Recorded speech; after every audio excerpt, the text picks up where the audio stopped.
Merci de nous rejoindre sur les chaînes de la MBC pour votre rendez-vous avec les ONG Agir ensemble. Nous parlons aujourd'hui d'inclusion et d'éducation spécialisée.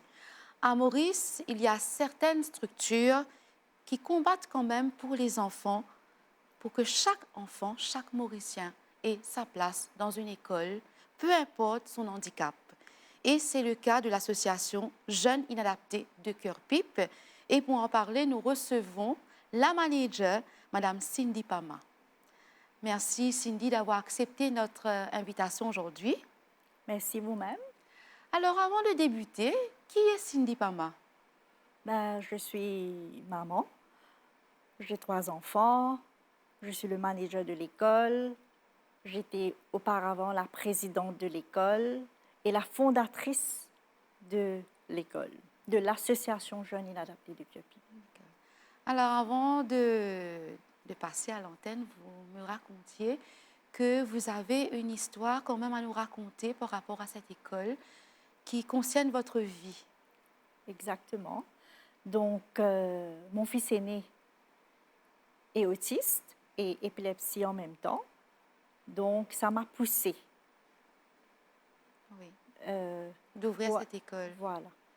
Et qu'est-ce qui vous tient à cœur vraiment pour pouvoir être dans ce domaine?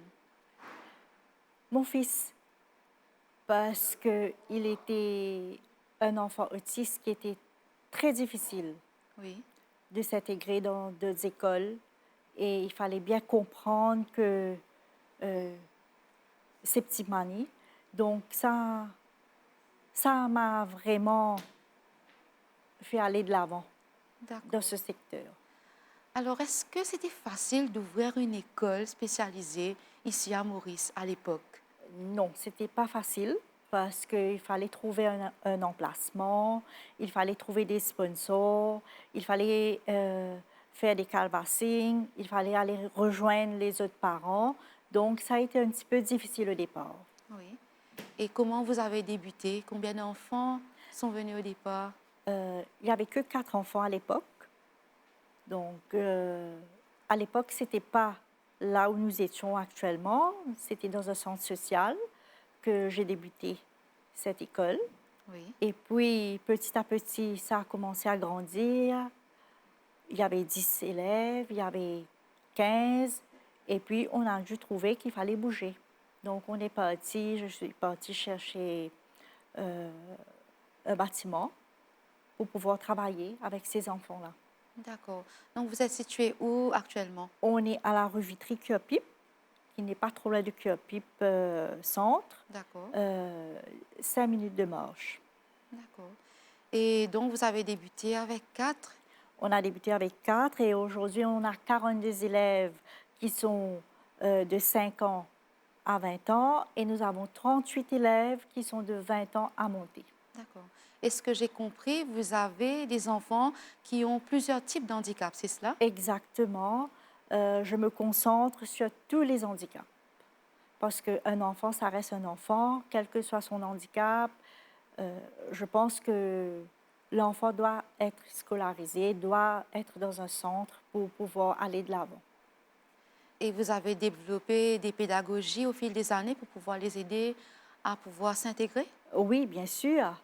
Bien sûr, nous avons commencé avec le regroupement des enfants, un IEP. C'est-à-dire? C'est un IEP, c'est là où on fait, c'est in- Individual Education Plan. C'est là où on détermine comment l'enfant, dans quel domaine on peut mettre cet enfant-là.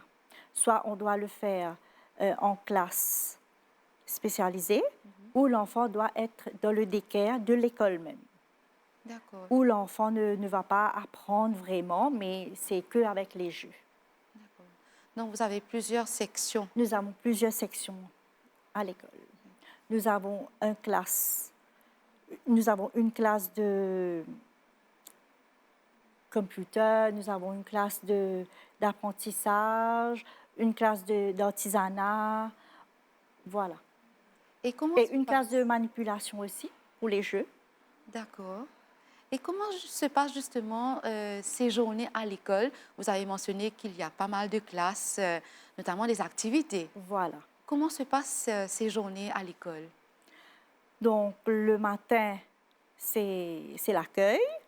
Et après, chaque maîtresse prend ses élèves. Chaque maîtresse connaît ses élèves parce que nous avons une grande classe devant. Donc, chaque maîtresse prend ses élèves. Et là, les maîtresses vont commencer à travailler avec les enfants. Oui. Donc chacun Il y a le thé le matin, il y a le petit déjeuner, et puis à 11h30, il y a le déjeuner, et à 2h, il y a les gâteaux. euh, donc chacun a son Chacun planning. a son planning. D'accord. Et vous, comment vous faites au milieu de tout cela? Comment vous faites pour gérer cette école, ces élèves, mais aussi votre personnel? Donc, je suis là dès 7h du matin. Donc, j'ouvre l'école, je prends les premiers qui viennent à 7h30. C'est moi qui est là. Et puis, les autres commencent à arriver. Et là, il y a l'autre dame qui commence à préparer le thé et elle commence à préparer le petit déjeuner, comme si. Et moi, je suis là. Je suis là, regarder, superviser, regarder si tout est en place, si tous les jeux sont en place pour les accueillir dans les classes. Et donc vous gérez cette école. Je gère l'école. Quelles sont les difficultés que vous rencontrez? Ah, il y a beaucoup. Il y a beaucoup. Les parents qui me téléphonent, même jusqu'à 11h du soir, pour me dire que si l'enfant a fait méchant aujourd'hui parce que l'après-midi, quand il est rentré, il était pas bien, peut-être qu'on a appris quelque chose pour lui, on lui a pas laissé faire ce qu'il voulait, mettre la discipline. C'est très, très difficile, surtout pour ces enfants-là. Et si un enfant ne... Des fois, les enfants ne veulent plus s'asseoir quand il y a la récréation et puis arriver en classe, les enfants ne veulent plus s'asseoir. Donc, il faut chercher une autre activité pour ces enfants-là. C'est là qui est beaucoup plus difficile à gérer. Et les crises que les enfants font, euh, c'est là qui est... Si l'enfant veut regarder la télé, disons, et nous ne voulons pas, c'est pas l'heure de la télé, mais l'enfant, lui, il veut, Oui. parce que pour lui, il n'y a pas d'heure. Donc, on a l'habitude de mettre la télé à 2h. Lui, il veut maintenant. Donc, c'est là qui est le plus difficile à gérer. Avec les cris, les pleurs, c'est là. Ou des fois, l'enfant vient à l'école, il a tout mangé.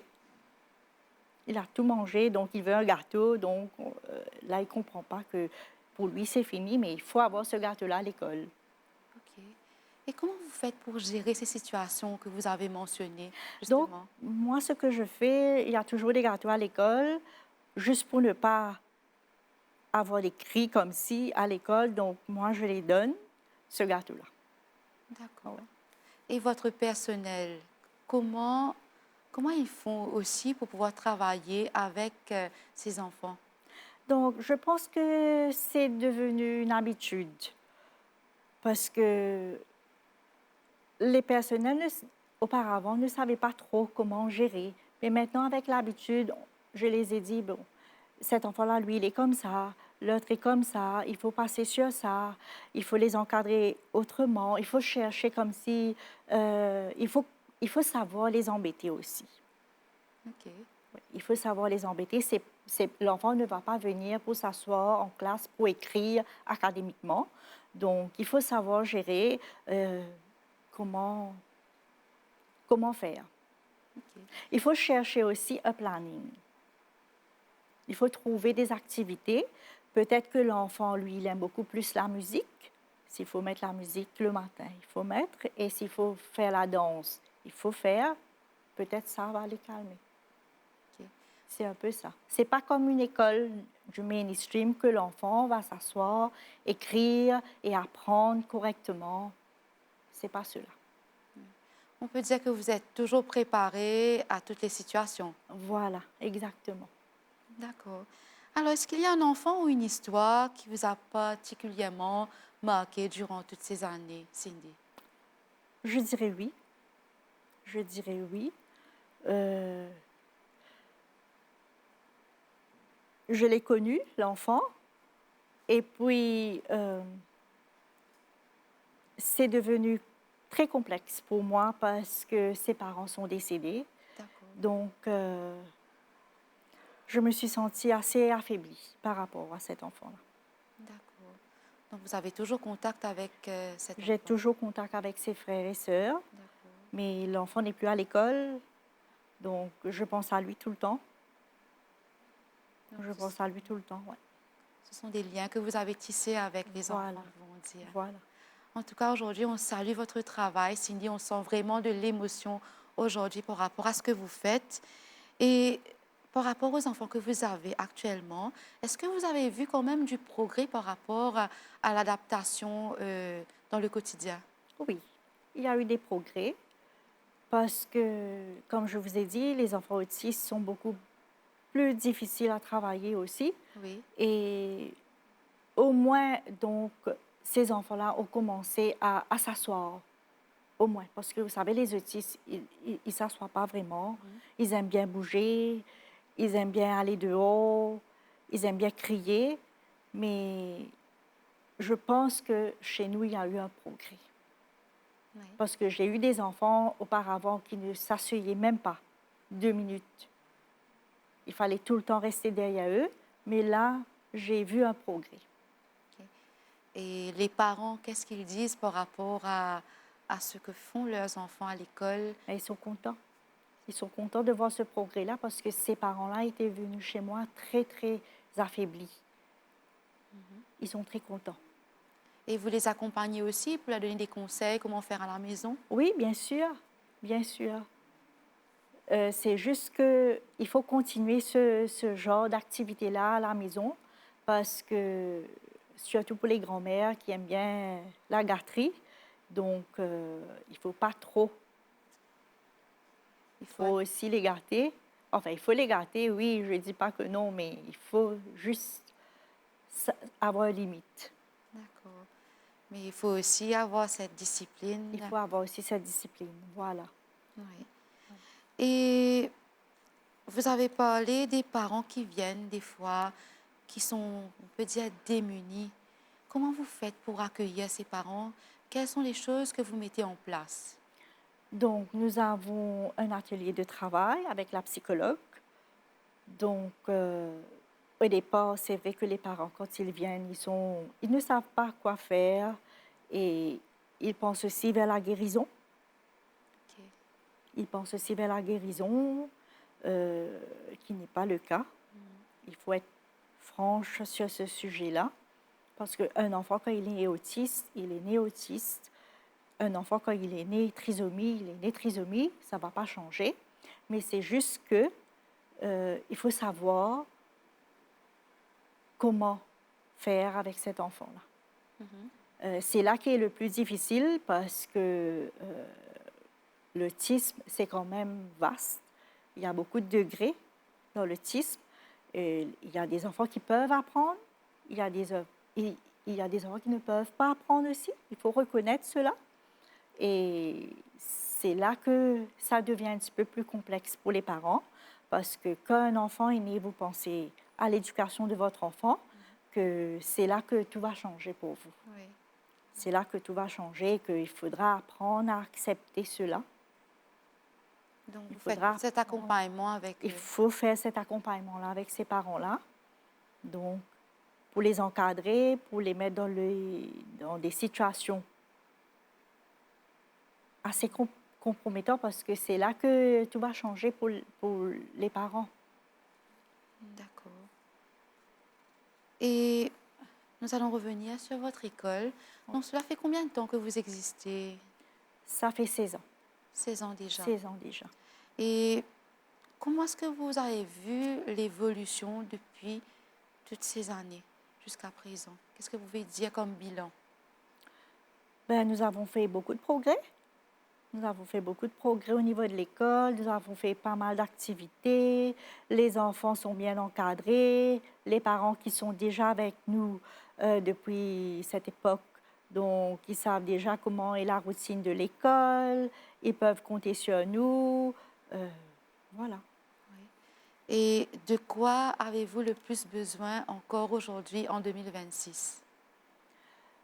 Beaucoup plus de jeux pédagogiques pour les enfants. Oui, Euh, beaucoup plus d'aide financièrement pour que l'association puisse aller de l'avant. d'accord. Et la société mauricienne, comment est-ce qu'elle peut vous aider par rapport à leur regard sur les enfants porteurs d'handicap? La société. Je dirais qu'on fait beaucoup de sensibilisation aujourd'hui, même au niveau de l'école, même au niveau des activités, des marches pacifiques Oui, aussi. Ben, je dirais qu'il y a certaines personnes qui savent reconnaître un enfant, il y a certaines personnes qui ne savent pas.